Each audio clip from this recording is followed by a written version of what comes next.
بسم اللہ الرحمن الرحیم۔ شروع اللہ کے نام سے جو بڑا مہربان نہایت رحم والا ہے۔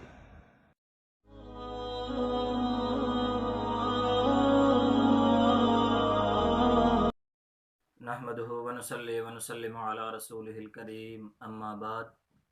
محترم ناظرین، السلام علیکم ورحمۃ اللہ وبرکاتہ۔ آج میں آپ حضرات کے سامنے روزے کی اقسام کے متعلق گفتگو کروں گا۔ تو ناظرین، یہ بات اچھی طرح ذہن نشین کر لینی چاہیے کہ روزے کی 5 اقسام ہوتی ہیں۔ نمبر 1 فرض، نمبر 2 واجب، نمبر 3 نفل، نمبر 4 مکروہ تنزیہی، نمبر 5 مکروہ تحریمی۔ اب آئیں دیکھیں، پہلی جو فرض ہے اس کو دیکھتے ہیں۔ تو فرض کی 2 قسمیں ہیں، معین اور غیر معین۔ معین سے کیا مراد ہے؟ تو معین سے مراد رمضان المبارک کے روزے ہیں، اور غیر معین اس کی پھر 2 قسمیں آ جائیں گی، قضاء کے روزے اور کفارے کے روزے۔ یہاں میں آپ حضرات کے سامنے قضاء اور کفارے کے متعلق بحث نہیں کروں گا، کیونکہ انشاءاللہ آئندہ ہم اس پہ پھر کبھی گفتگو کریں گے۔ دوسری قسم دیکھیں واجب کی۔ واجب کی بھی پھر 2 قسمیں ہیں، واجب معین اور واجب غیر معین۔ واجب معین کسے کہتے ہیں؟ کہ جس میں کسی آدمی نے کسی مخصوص وقت کی نظر مانی ہو۔ مثال کے طور پر کوئی آدمی کہتا ہے کہ اگر اللہ تعالیٰ نے مجھے اولاد دی تو میں 10 شوال کا روزہ رکھوں گا۔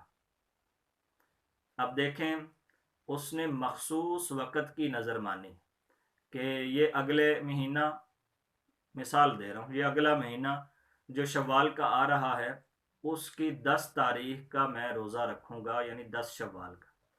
اب یہ دیکھیں، مخصوص وقت کی نظر مانی گئی، تو یہ ہو گیا واجب معین۔ تو اب یہ جیسے ہی یہ مہینہ آئے گا، 10 تاریخ آئے گی، اس پر روزہ وہ جو واجب ہے رکھنا ضروری ہو جائے گا۔ دوسری قسم ہوتی ہے واجب غیر معین۔ واجب غیر معین میں بھی نظر ہی مانی جاتی ہے، لیکن اس میں وقت خاص نہیں کیا جاتا۔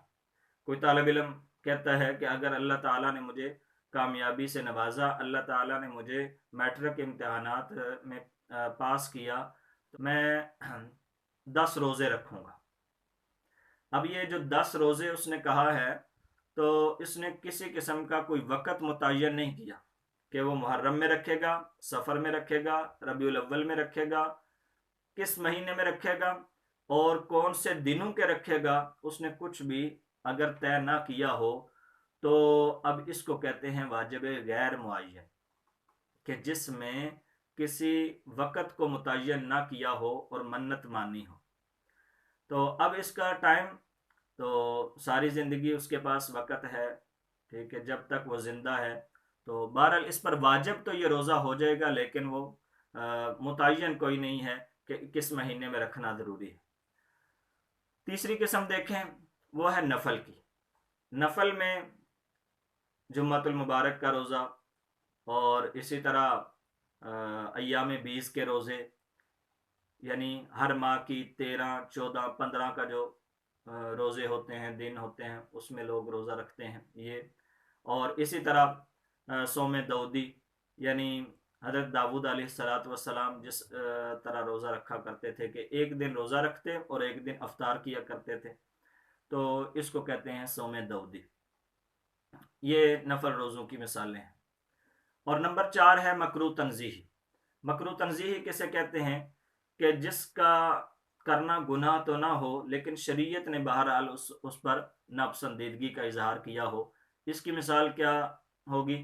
تو جمعۃ المبارک کا روزہ صرف جمعہ کی تعظیم، توقیر، عظمت کا خیال رکھتے ہوئے جمعہ کا روزہ رکھنا، تو یہ مکروہ تنزیہی ہوتا ہے۔ اگر کوئی آدمی رکھ لیتا ہے، گناہ تو نہیں ہوگا، بہرحال شریعت اس کو پسند بھی نہیں کرتی۔ اور نمبر 5 کیا ہے؟ دیکھیں تو نمبر 5 ہے مکروہ تحریمی۔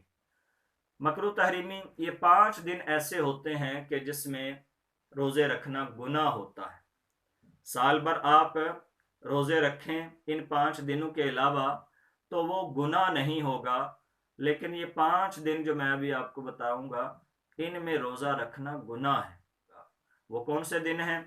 جیسے ہی رمضان گزرا تو چھوٹی عید، جسے جو آج کل ہمارے مشہور ہے چھوٹی عید کہتے ہیں، عید الفطر کو، تو عید الفطر کے دن روزہ رکھنا یہ گناہ ہے۔ اور باقی 4 دن 10 ذی الحجہ، 11 ذی الحجہ، 12 ذی الحجہ اور 13 ذی الحجہ، یہ جو 4 دن ہیں ٹوٹل 5 دن ہو جائیں گے، ان 5 دنوں کے روزے رکھنا گناہ ہوتا ہے۔ تو ناظرین، رمضان المبارک کے باقی احکامات بھی انشاءاللہ مختصر انداز میں آپ حضرات کے سامنے میں پیش کرتا رہوں گا۔ تو اب اللہ تعالیٰ سے دعا ہے کہ اللہ تعالیٰ ہمیں رمضان المبارک کی ساری برکات سمیٹنے کی توفیق عطا فرمائے۔ انشاءاللہ پھر ملاقات ہوگی۔ السلام علیکم ورحمۃ اللہ۔